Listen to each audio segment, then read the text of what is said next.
أعوذ بالله من الشيطان الرجيم. بسم الله الرحمن الرحيم. الرجال قوامون على النساء بما فضل الله بعضهم على بعض وبما أنفقوا من أموالهم. فالصالحات قانتات حافظات للغيب بما حفظ الله. واللاتي تخافون نشوزهن فعظوهن واهجروهن في المضاجع واضربوهن. فإن أطعنكم فلا تبغوا عليهن سبيلا. إن الله كان عليا كبيرا.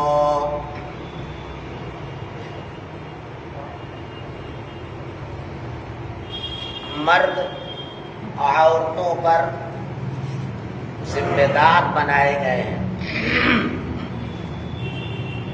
اس وجہ سے کہ اللہ تعالیٰ نے ان میں سے بعض کو بعض پر فضیلت دی ہے، اور اس وجہ سے کہ وہ اپنے مالوں کو خرچ کرتے ہیں.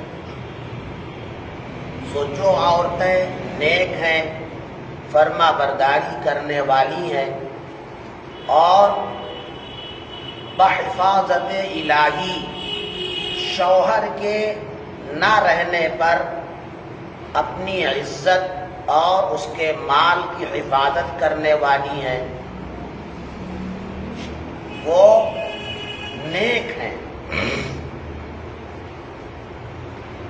اور وہ عورتیں جن کی بددماغی اور نافرمانی کا تمہیں خوف ہو، اندیشہ ہو، سو سب سے پہلے ان کو نصیحت کرو، اور دوسرے نمبر پر ان کو ان کے بستروں میں الگ کر دو، اور تیسرے نمبر پر ان کی پٹائی کر سکتے ہو.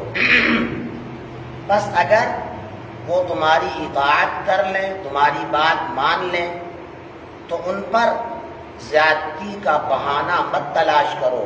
بے شک اللہ تعالیٰ بہت بلند اور بہت عظیم ہے. یہ سورہ نساء کی ایک آیت ہے، آیت نمبر 34. اس کے بعد بھی ایک آیت ہے، آیت نمبر 35. اس کا تذکرہ انشاءاللہ آئندہ ہوگا. مردوں اور عورتوں کے حقوق کو بیان کیا گیا. اللہ تعالیٰ فرماتے ہیں کہ مرد عورتوں کے ذمہ دار بنائے گئے. قوام کے معنی ذمہ داری ادا کرنے والا، سنبھالنے والا. اب یہ ذمہ داری کیوں دی گئی مردوں کو؟ تو اللہ تعالیٰ نے طبیعت کے اعتبار سے مردوں کو زیادہ مضبوط طبیعت والا بنایا، زیادہ طاقتور بنایا، زیادہ برداشت کرنے والا بنایا، زیادہ معاملات کو سمجھنے والا بنایا. مرد عورتوں کے مقابلے میں زیادہ مضبوط ہوتے ہیں ہر اعتبار سے.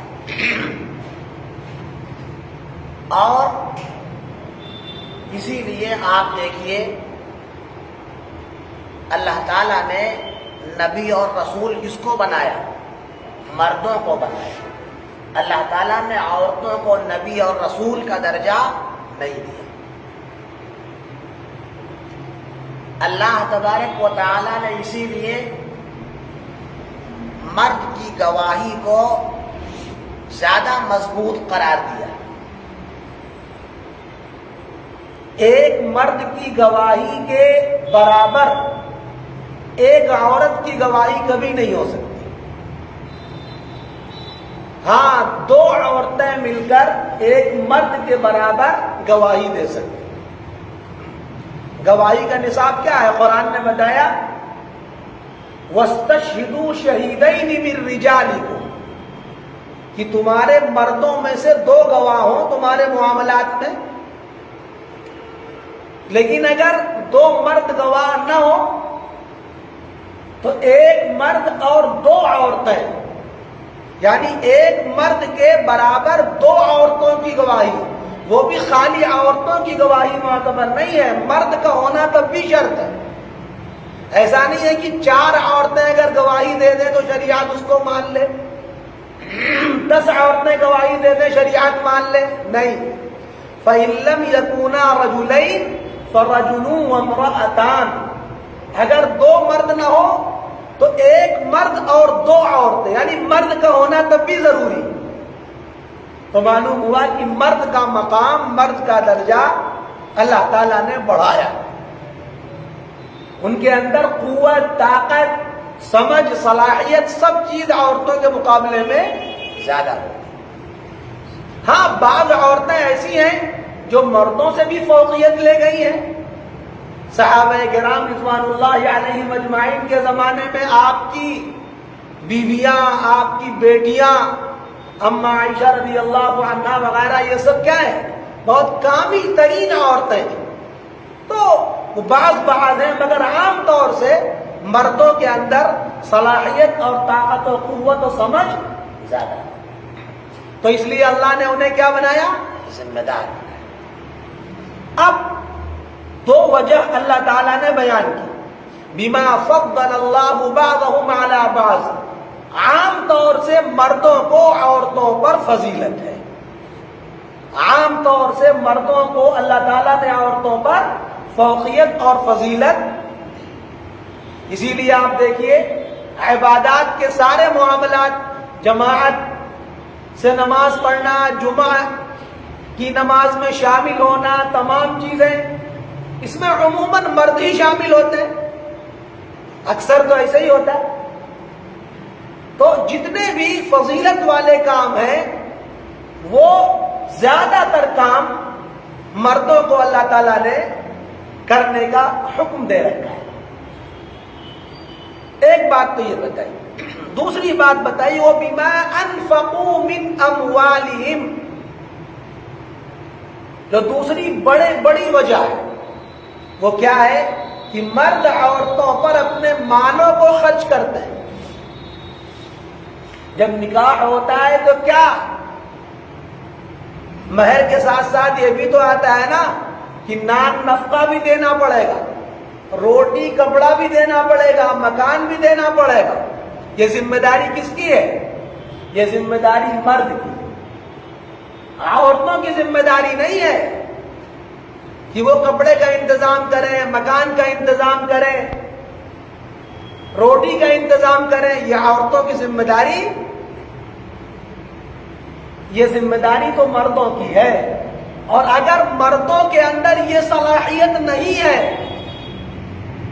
وہ یہ ذمہ داری ادا نہیں کر سکتا، تو بعض محدثین علیہم الرحمہ کے نزدیک تو یہ بھی مسئلہ ہے کہ عورت کو حق ہے کہ اپنا نکاح ختم کروا لے.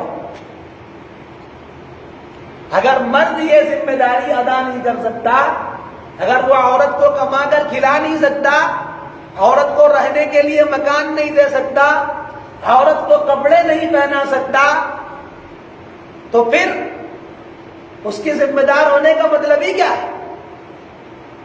تو لہذا حدیث شریف میں فرمائے گا اذا طعمت فطعمها، جب کھاؤ تو اسے کھلاؤ.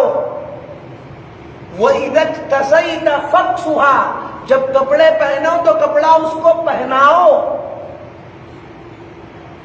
یعنی یہ ذمہ داری کس کی ہے؟ مردوں کی. اسی قرآن کریم کی اس آیت سے یہ مسئلہ نکلا، اور حدیث شریف کے اندر جناب رسول اللہ صلی اللہ تعالی علیہ وآلہ وسلم نے بھی اس کو بیان فرمایا.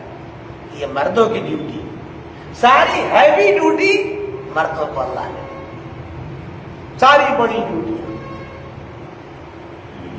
ایک بات تو یہ. دوسری بات عورتوں کو اس کی قدر بھی کرنی چاہیے کہ مرد ہمارا ذمہ دار بنایا گیا ہے. اور بنایا کس نے؟ اللہ تعالیٰ نے بنایا, کسی انسان نے نہیں بنایا. مرد کو ذمہ دار اللہ تعالیٰ نے بنایا. تو مرد کو ذمہ دار سمجھنا چاہیے.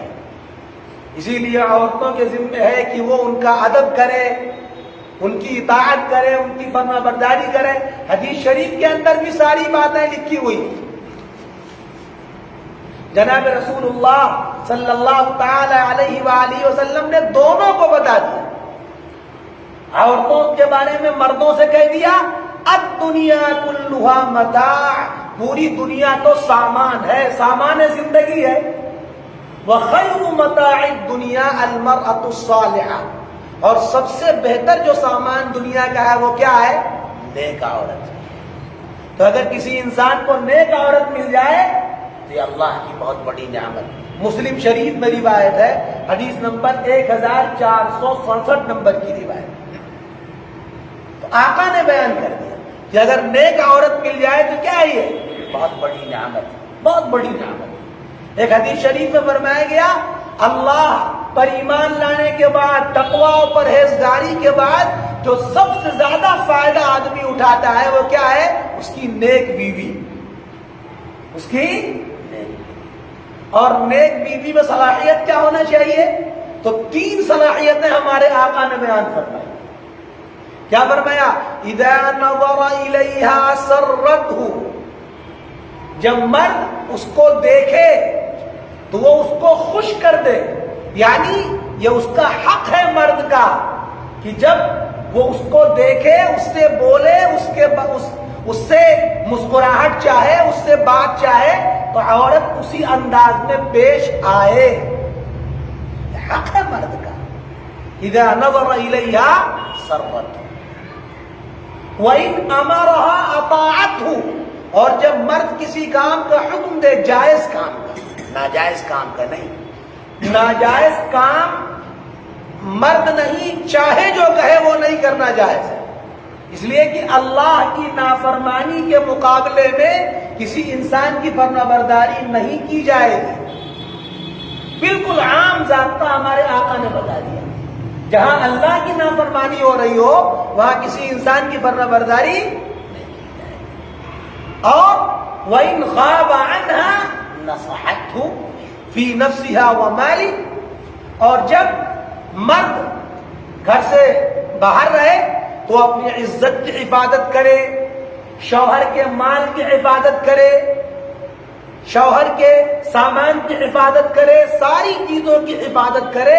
یہ عورتوں کی ذمہ داری. نیک عورت کی صلاحیت یہی ہے.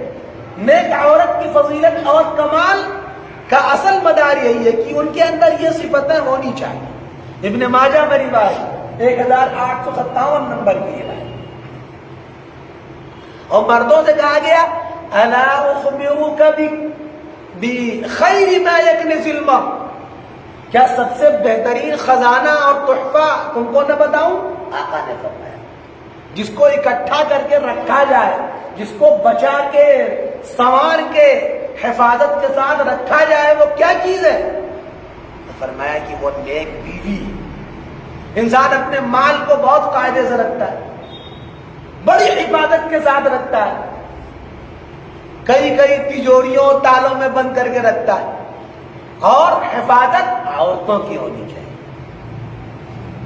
حفاظت عورتوں کی ہونی چاہیے. ابو داؤد میں روایت 1664 نمبر کی روایت. آج کا عام زمانہ یہی ہے کہ عورتوں کو آدمی وہ اہمیت ہی نہیں دیتا جو ہمارے آقا نے دینے کو فرمایا, جو اللہ نے دینے کو فرمایا. وہ اپنا گھر بار سب کچھ چھوڑ کے آتی ہے تو مرد کی ذمہ داری ہے کہ اس کے حقوق کا خیال کرے اور اس کا احسان مند ہو, اس کے خدمتوں کا شکریہ ادا کرے, اس کے ناز و نعمت کو, اس کے حرکت کو, اس کی تمام چیزوں کو برداشت کرے. فَإِن كَرِهْتُمُوهُنَّ, اگر کوئی چیز ان کی ناگوار گزرے تو اس پر ان کے اوپر زیادتی مت کرو. کیوں؟ ہو سکتا ہے کہ ایک چیز میں ناگواری ہو, دوسرے میں اللہ نے خیر ڈالا ہو. وہ آپ کے بچوں کو پال رہی ہے، وہ آپ کا کھانا بنا رہی ہے، آپ کی باورچن ہے، آپ کا کپڑا دھل رہی ہے، آپ کے گھر کا انتظام کر رہی ہے۔ کتنی ذمہ داریاں عورت نبھا رہی۔ یہ مردوں کی ذمہ داری ہے کہ اتنی ساری ذمہ داریاں نبھانے والی عورت کا خیال کرے، لحاظ کرے۔ قرآن نے بیان کیا۔ اب فالصالحات قانتات حافظات للغیب، نیک عورتیں کیا ہیں؟ قانتات، پہلے بتا دیا، فرما برداری کرنے والی، ماننے والی، بات کو مانے، بات کو، بہت بڑا حق اللہ نے دیا ہے مردوں کا۔ حدیث شریف میں تو یہاں تک کہا گیا ہے کہ اگر میں کسی کو سجدہ کرنے کا حکم دیتا اللہ کے علاوہ تو عورتوں کے لیے حکم ہوتا ہے کہ مردوں کو سجدہ کرے۔ اتنا بڑا حق، تو عورتوں کے اوپر بھی حق، اطاعت کرے، فرما برداری کرے۔ حافظات للغیب، حفاظت کرے۔ اللہ تعالیٰ نے ان کو حفاظت کے لیے بنایا ہی ہے، گھر کی حفاظت، مال کی حفاظت، اپنی عزت کی حفاظت، اپنی عصمت کی حفاظت، ساری چیزوں کی حفاظت۔ آگے مردوں کو حکم دیا گیا، واللاتی تخافون نشوزہن، بعض عورتیں بہت بددماغ ہوتی، تو اللہ نے ان کا بھی طریقہ بتایا، ان کے ساتھ کیسے رہا جائے۔ واللاتی تخافون نشوزہن، جن کی بددماغی اور جن کے نافرمانی کا اندیشہ ہو، تو قرآن نے اس کے لیے کئی طریقے بتائے۔ ہمارے یہاں جو سب سے پہلا طریقہ ہے وہ کیا ہے؟ سب سے پہلے طلاق۔ ہمارے یہاں یہی طریقہ پہلا اور آخری دونوں، معمولی بات پر طلاق دے دی جاتی۔ معلوم ہوا کہ کھانے میں دیر ہو گئی، کھانے میں کوئی کمی رہ گئی، فوراً طلاق۔ یہ آج کل کا زمانہ، جہالت کی انتہا ہے۔ قرآن نے کیا بیان کیا؟ فَعِظُوهُنَّ، سب سے پہلے ان کو سمجھاؤ، نصیحت کرو، یہ پہلا درجہ ہے۔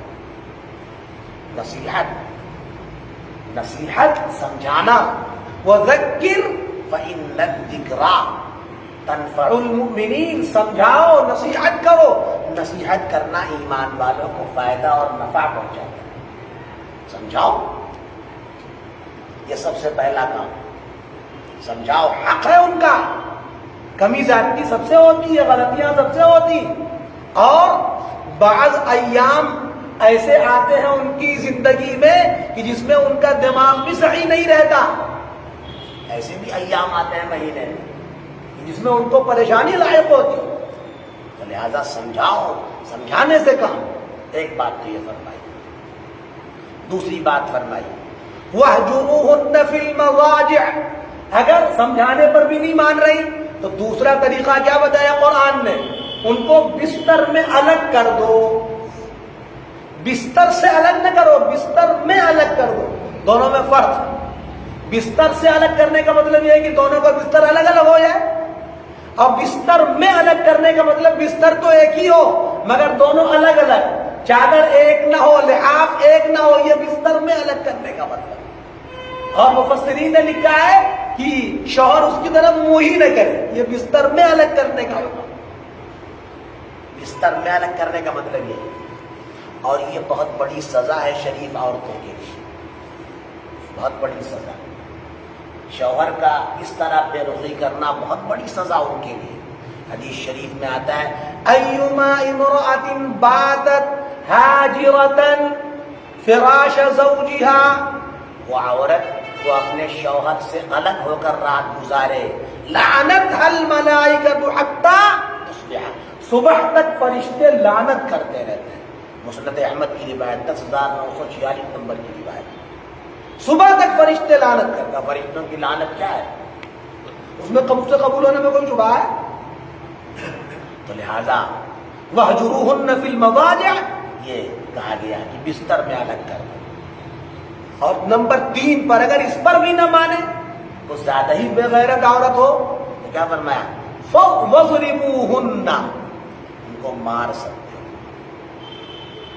مار سکتے ہو۔ اور مارنے کا طریقہ کیا بتایا گیا؟ فَاضْرِبُوهُنَّ ضَرْبًا غَيْرَ مُبَرَّحٍ، یعنی ایسی مار مارو کہ بدن پر نشان بھی نہ پڑے، چوٹ بھی نہ لگے، تنبیہ تو خالی کرنا ہے۔ تنبیہ کرنے کے لیے ایک آدھ تماچا، ایک آدھ جابڑ بھی کافی۔ بعض مفسرین نے لکھا ہے کہ اگر کوئی مرد اپنی عورت کو مارنا چاہتا ہے تو اس کے دوپٹے کا کوڑا بنا لو، اسی سے مارے، یہ مار بھی ہو جائے گی، تنبیہ بھی ہو جائے گی، چوٹ بھی نہیں لگنا ہے، تنبیہ بھی ہو جائے گی۔ ہمارے ہاں جو مار کا طریقہ ہے وہ ہم سے زیادہ آپ لوگ جانتے ہیں۔ گالی گلوچ مار، وَلَا تُقَبِّحْ، قرآن حدیث میں کہا گیا ہے۔ اس کو لعن طعن مت کرو، گالی گلوچ مت دو۔ وَلَا تَضْرِبِ الْوَجْهَ، چہرے پر نہ مارو، ایسی مار نہ مارو کہ نشان پڑ جائے، کوئی عضو ٹوٹ جائے، ساری چیزوں سے منع کیا گیا۔ مارنے کا بھی ایک دائرہ، مارنا تو تنبیہ کے لیے ہوتا ہے، مارنا جانور پر تھوڑی نہ ہے۔ بعض گھروں میں یا دیہاتوں میں یا جہالت میں آپ جا کے دیکھیے، تو ڈنڈا لے کے ٹوٹ جاتے ہیں تو لگ رہا ہے کہ وہ کسی جانور ہی کو مار رہے ہیں۔ سب چیزیں کیا ہیں؟ یہ سب منع ہے، یہ سب چیزیں بالکل منع ہے۔ فَإِنْ أَطَعْنَكُمْ، تین باتیں بتائیں، نصیحت کرو، بستر میں الگ کر دو، اور اگر اب بھی نہ مانے تو پٹائی کر سکتے ہو، لیکن اس کے لیے شرائط بتا دی۔ فَإِنْ أَطَعْنَكُمْ، مان لیں، فَلَا تَبْغُوا عَلَيْهِنَّ سَبِيلًا، اب زیادتی کا بہانہ مت تلاش کرو ان کے اوپر۔ مان لیا اچھی بات ہے، اب پرانی بات یاد رکھے، تم نے تو ہم کو وہ بات کہی تھی فلاں دن، اب پھر شروع کر دو زیادتی۔ نہیں، جو بات کی ختم کر دو، جو بات کی اس کو ختم کر دو۔ یہ تین طریقے قرآن نے زندگی گزارنے کے بتائے، مردوں کو بھی اور عورتوں کو، اور عورتوں کا کی بھی ذمہ داری ہے کہ نافرمانی نہ کرے وہ۔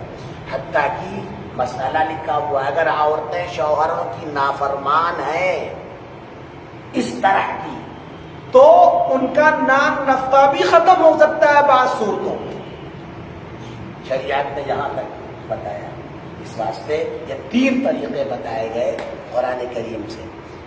اگر ان طریقوں پر یا ہمارے آقا کے بتائے ہوئے طریقے پر عمل ہو جائے، آپ بتائیں دنیا میں کوئی گھر جہاں بے سکونی ایسا ہوگا؟ سکون ہر گھر میں پیدا ہو جائے گا۔ ہم نہ تو جانتے ہیں، نہ سمجھتے ہیں، نہ جاننے کی کوشش کرتے ہیں۔ لہذا ہم نے اس کو جانا تو ہم خود بھی عمل کریں اور لوگوں کو بتائیں کہ اس کا تعلق زندگی سے ہے۔ اور آپ یہ جانتے ہیں اگر زندگی ایک مرتبہ درہم برہم ہو گئی تو دوبارہ پھر جڑتی اڑتی نہیں۔